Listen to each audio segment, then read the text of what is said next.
విజయనగరం జిల్లా చీపురుపల్లిలో అంగన్వాడీ కార్యకర్తల నిరసన దీక్షలు రోజురోజుకి ముదురుతున్నాయి. తమ డిమాండ్లను పరిష్కరించమని వారం రోజులుగా శాంతియుతంగా నిరసనలు తెలుపుతున్నా ప్రభుత్వం స్పందించకపోవడంతో అంగన్వాడీలు ఈసారి డోస్ పెంచారు. చీపురుపల్లి రైల్వే స్టేషన్ నుండి స్థానిక ఆర్డీఓ ఆఫీస్ వరకు భారీ ర్యాలీ నిర్వహించారు. ఆర్డీఓ కార్యాలయాన్ని ముట్టడించిన అంగన్వాడీలు కార్యాలయం ఎదుట బైఠాయించి నినాదాలు చేశారు.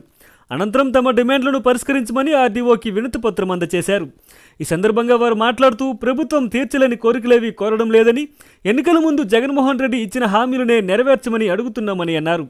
శాంతియుతంగా చేస్తున్న నిరసనలకు చర్చల ద్వారా పరిష్కారం చూపకుండా ముఖ్యమంత్రి జగన్మోహన్ రెడ్డి కవ్వింపు చర్యలు చేపడుతున్నారని అన్నారు.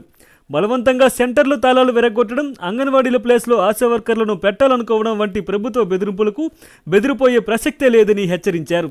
ప్రతిదానికి బటన్ నొక్కే ముఖ్యమంత్రి అంగన్వాడీల డిమాండ్ల పట్ల కూడా ఒక బటన్ నొక్కి ఆదుకోవాలని కోరారు.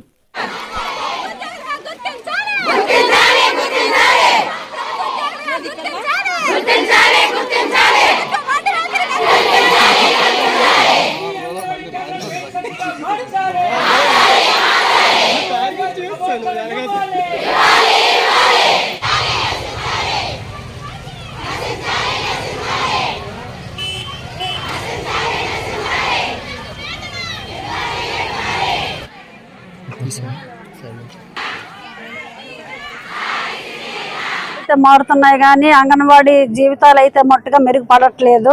ఎందుకంటే మేము అడిగేదేమి గొంతం కోరికలు కాదు, మీరు ఇస్తామన్న హామీలను మేము నెరవేర్చమని అడుగుతున్నాం. కనీస వేతనం చేయమంటున్నాం. సుప్రీంకోర్టు తీర్పు ఇచ్చింది గ్రాడ్యుయేటీ ఇవ్వాలని. మా వయసు అంతా 25 సంవత్సరాలు జాయిన్ అయ్యి 60 సంవత్సరాలు ముసలయ్యేదాకా మేము సేవా దృక్పథంతో వచ్చామండి. అంగన్వాడీ కార్మికులు, అంగన్వాడీ వాళ్ళు ఈ రోజు మా జీవితాలతో ఆటలాడుకుంటుంది గవర్నమెంట్. ఎందుకంటే తాళాలు పగలగొట్టిన తర్వాత కవ్వింపు చర్యలు చేస్తుంది.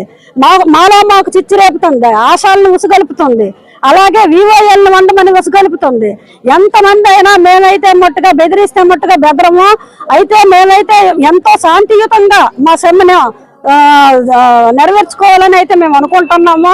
కాబట్టి అందరికీ బటన్ నొక్కే జగనన్న మాకు కూడా బటన్ నొక్కితే బాగుంటుందని ఆశిస్తున్నాము. మీరు మా యూనియన్ నాయకులతో చర్చలు జరిపి మాకు ఒక రకంగా న్యాయం చేస్తారని మేము ఆశిస్తాము.